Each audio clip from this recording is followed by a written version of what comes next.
Ok, on se retrouve. On est le 23 février, on est dimanche. Aujourd'hui, ça va être sur ma séance jambes. J'aimerais bien vous expliquer un petit peu et vous montrer ce que je fais pendant ma séance.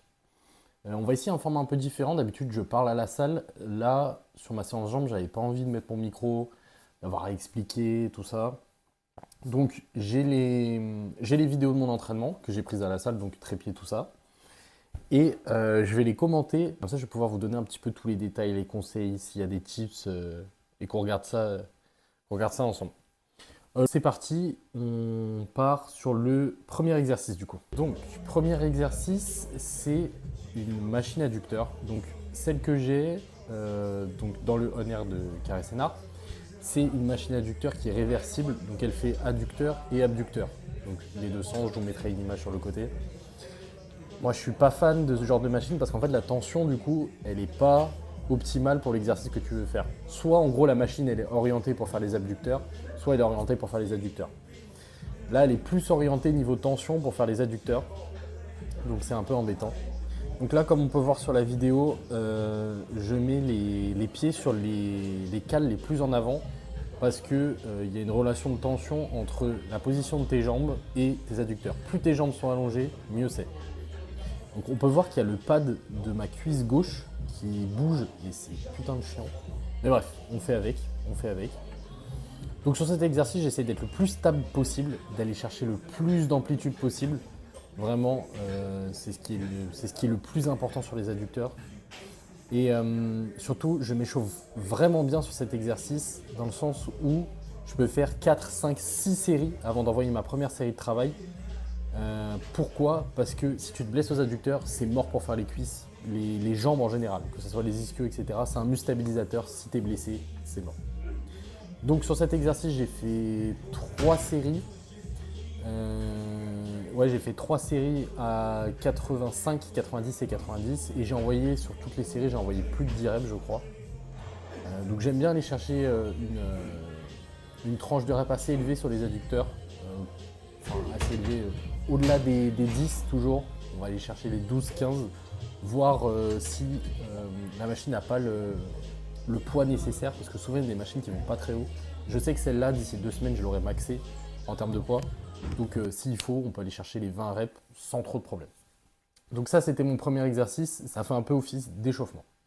Second exercice, c'est un leg curl assis. Alors là sur la vidéo, on voit que je suis en train de m'adapter au leg curl parce que j'ai pas encore tous les réglages sur lesquels je suis bien, etc. Donc c'est vraiment c'était une première de toute façon, l'utilisation de celui-ci. Donc là on est sur un leg curl assis où il y a un pad sur lequel on peut s'appuyer et ça c'est génial pour la stabilité. Vraiment ça permet de pousser plus fort, je le sens. Par rapport à un Technogym qui n'a pas le pad le pad et la petite barre qui est au-dessus pour se tenir, la différence elle est folle. Donc ici, ce que je cherche à faire, c'est avoir mon buste relativement droit et que ça fasse un angle droit avec mes cuisses, donc mes fémurs. Là, je vais chercher étirement en tendant quasiment mes jambes au maximum. Si votre mobilité de genou le permet, si vous n'avez pas de petits soucis. Et là, ça va être chercher la plus grosse contraction et surtout, il faut être explosif sur ce genre d'exercice. On passe pas 1000 ans sur la phase concentrique. Vraiment, on envoie. Et la phase excentrique, par contre, elle est dure à contrôler, je trouve. Donc, il faut y aller relativement doucement sur l'excentrique parce qu'on peut très vite perdre la tension. Et du coup, voilà, sur ce genre d'exercice, pourquoi je le place en début de séance? Parce que je veux développer plus mes ischios que mes quads. Mes ischios sont plus en retard.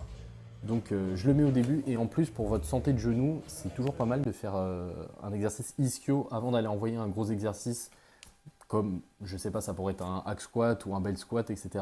Ça sera toujours meilleur pour vos genoux, ça vous permet de les échauffer d'une meilleure façon. Donc deuxième exercice, j'ai fait 3 séries pareilles. Et comme là c'était des séries un peu d'adaptation, j'ai fait que des plus de 10 reps, mais je pourrais descendre sur les séries maintenant autour des 8 reps. Là, pour l'instant, je suis assez confortable sur des séries entre 10 et 12 sur cette machine-là. Donc c'était le deuxième exercice. Maintenant, on passe au troisième qui est directement le hack squat. Donc le plus gros exercice de la séance avec la plus grosse tension d'étirement. Euh, donc, euh, là, on peut voir, je suis pas quelqu'un qui charge énormément sur ces exercices. Je suis pas fort sur mes cuisses finalement.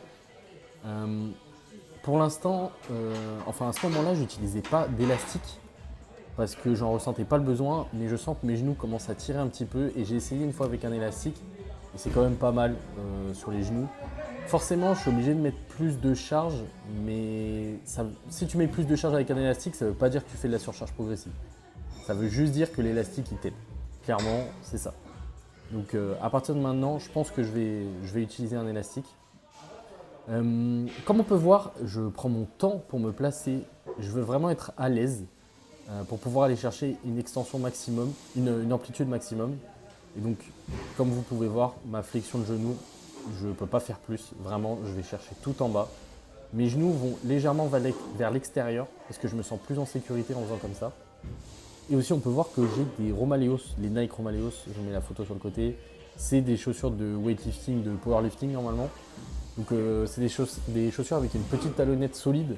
Ça vous aide à avoir de l'extension, ça vous aide avec la mobilité de cheville, pardon, et donc la flexion du genou euh, par extension. Donc voilà, la série est assez longue. Alors là, il y a beaucoup de personnes qui vont avoir tendance à se dire ah c'est du hack squat, je vais faire 6-8 reps parce que je peux mettre lourd. Moi j'avoue, je suis plutôt à l'opposé de ce genre de réflexion. Moi je trouve que le hack squat il est génial sur des tranches de reps élevées parce qu'en fait votre facteur stabilité, vous l'enlevez. Et le facteur stabilité est par exemple la respiration ou par exemple votre bas du dos qui peut commencer à congestionner, etc. C'est ça qui est vraiment handicapant sur ce genre d'exercice euh, quand vous le faites en libre. Donc moi, ce que j'aime vraiment sur ces exercices-là, c'est aller envoyer de la rep. Je ne saurais pas dire combien j'ai fait sur cette série, mais je crois que je suis au-delà des 15 reps, ou au moins au-delà des 12. J'en suis quasiment sûr. Il y a quelque chose qui est important et que je vois sur la vidéo que je fais, c'est que pour aller chercher l'échec, il y a des moments où je fais des très longues pauses et qui sont trop longues parce qu'en fait, là du coup, c'est presque comme si je tombais sur du rest pause, donc en technique d'intensification, alors que c'est pas ce que je recherche. Donc vraiment, souvent j'ai besoin d'aller chercher mon souffle. J'ai du mal à le placer sur ces exercices. Il me faut du temps, mais après c'est une manière de faire mon exercice qui est assez constante dans le sens où j'ai toujours fait comme ça, donc ça n'a jamais été dérangeant dans le sens où ça a toujours été comme ça. Mais, euh, mais voilà, donc une série qui est assez longue, je crois qu'elle dure quasiment 2 minutes, mais j'en ai fait 3. Là c'était ma première série avec le plus de reps, et celle d'après je suis passé à 125 kg, et j'ai fait un peu moins de reps sur les deux séries d'après. Ensuite on passe au leg extension. Alors, ce leg extension, le Gym 80, il est nul à chier. Je le dis, c'est la première fois que j'utilise et la dernière. La prochaine fois, je ferai le leg extension classique Technogym. Même si j'aime pas la courbe de tension, au moins je serai bien plus à l'aise parce que là, vraiment, mon buste, il était super en avant.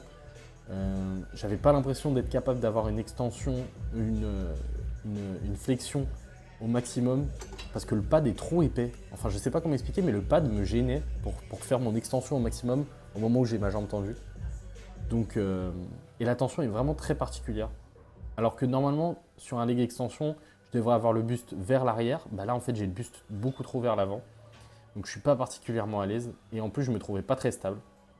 Donc, donc la prochaine fois, je ne ferai pas sur cette machine-là, je le ferai sur la Technogym classique. Mais là, ce que je vais chercher, c'est vraiment contracter au maximum, tout ce que je peux. Dans ma tête, tout ce qu'il y a là, c'est contracter mes quadriceps, c'est tout. Donc les genoux alignés, je ne vais pas chercher à l'extérieur ou quoi que ce soit. C'est du basique, on garde les genoux alignés. Et là, c'est pareil, ça va brûler. J'aime bien envoyer un peu de reps. Je ne suis pas du genre à faire 30 reps, plus entre 10 et 15 comme d'hab. Mais, euh, mais c'est le genre de tranche de rep. Et alors, pourquoi je le fais après? Parce que j'ai trouvé, enfin, avec l'expérience, je trouve que faire un leg extension avant, en fait, ça m'échauffe pas les genoux ou les quads, juste ça m'enlève de la perf sur mon gros exercice qui est le hack squat. Vraiment, ça m'amène trop de sang et je me sens trop congestionné au moment où j'arrive sur le hack. Donc je préfère faire le hack avant. Il y en a plein qui vont dire ah mais tu devrais pas faire comme ça, c'est contre-intuitif, nanana. Mais en fait, je sens beaucoup mieux en faisant comme ça. Donc j'ai switché Et ça a augmenté mes perfs sur le hack du coup. Et par contre, mes perfs sur le leg extension sont restés relativement similaires. Donc pour moi, c'est gagnant-gagnant. Je me sens mieux. Ça ne me met pas de tension dans les genoux plus qu'avant. Donc c'est très bien et je vais continuer comme ça. Et enfin, dernier exercice, une presse. Alors là, c'était la première fois que je la faisais. C'est une presse circulaire Technogym aussi. Donc de cet angle, on a vraiment l'impression que j'ai une flexion de genou à chier. En vrai, ça va. C'est pas la meilleure flexion de genou, mais je me sens relativement en sécurité sur cette presse et surtout, j'ai aucune tension dans les genoux. Je sens tout dans les quads. Vraiment, c'est ouf. Je suis obligé de mettre les pieds assez bas parce que sinon, j'ai pas assez de flexion. Et j'avais rajouté un tapis sur le dossier, je ne sais pas si vous avez vu au début de la vidéo, pour justement augmenter mon amplitude parce que sinon je trouve qu'elle est un peu limitée. Donc en fin de séance, aujourd'hui je suis à 5 plaques, mais là, première fois j'étais à 4 plaques sans plus. Donc comme on voit, j'ai 2 secondes sur la phase concentrique, la négative, et après explosif sur la montée. On voit que j'ai les genoux quand même qui bougent un peu, hein, qui rentrent un peu vers l'intérieur, mais bon, c'est pas une toute petite, un mouvement de 2 cm qui va changer grand-chose. En tout cas, je me sens bien stable sur cette presse. J'arrive à aller relativement loin dans l'échec. Ce qui me, ce qui me dérange un peu, c'est plus le bracing, la respiration, que je trouve un peu dur parce que mon buste est très proche de mes quads, même dans la position de départ. Et du coup, ça fait que quand je respire et que mon ventre gonfle, ça touche mes quads. Donc, ça peut être un peu gênant, mais bon, avec un peu de temps et d'entraînement, ça va changer. On dirait que j'ai un début de calvasse, c'est terrible. Et donc là, je vais chercher de la rep, hein. Je vais chercher 10, 15 reps. Cette semaine, j'ai fait un triple drop set là-dessus. J'ai fait 5 plaques, 4 plaques, 3 plaques. Et j'ai fait 10, 13 et 15 reps. Donc une énorme série. Mais, euh, mais vraiment, c'était hyper agréable et je me sentais en sécurité, pas de soucis sur cette presse. Donc voilà pour ma séance jambes. Alors après, j'ai terminé par... j'espère que cette vidéo vous a plu. Plus rapide que d'habitude, je pense. Mais comme ça fait une petite review. Vous me direz ce que vous pensez du format. Si ça me... S'il n'y a pas trop de distance entre nous, parce que du coup, je filme à la salle, mais je commente après, je ne sais pas si ça va plaire.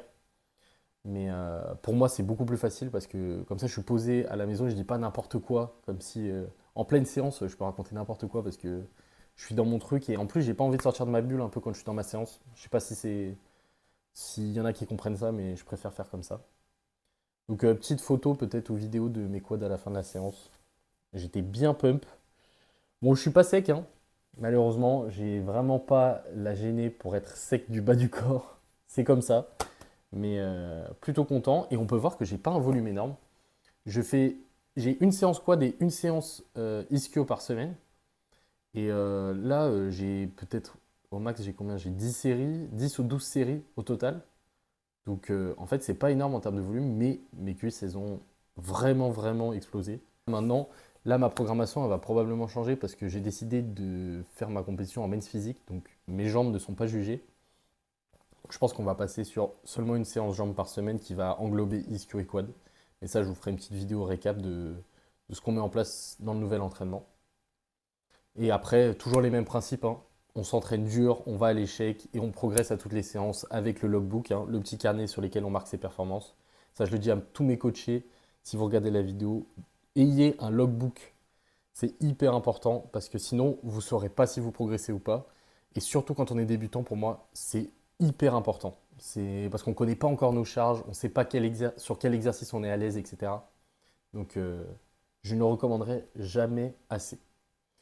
Donc, bah, merci d'avoir regardé la vidéo. On se retrouve dans 2 semaines, normalement, pour une prochaine vidéo. N'oubliez pas de commenter, de vous abonner. N'hésitez pas si vous avez des questions. Et on se retrouve à la prochaine.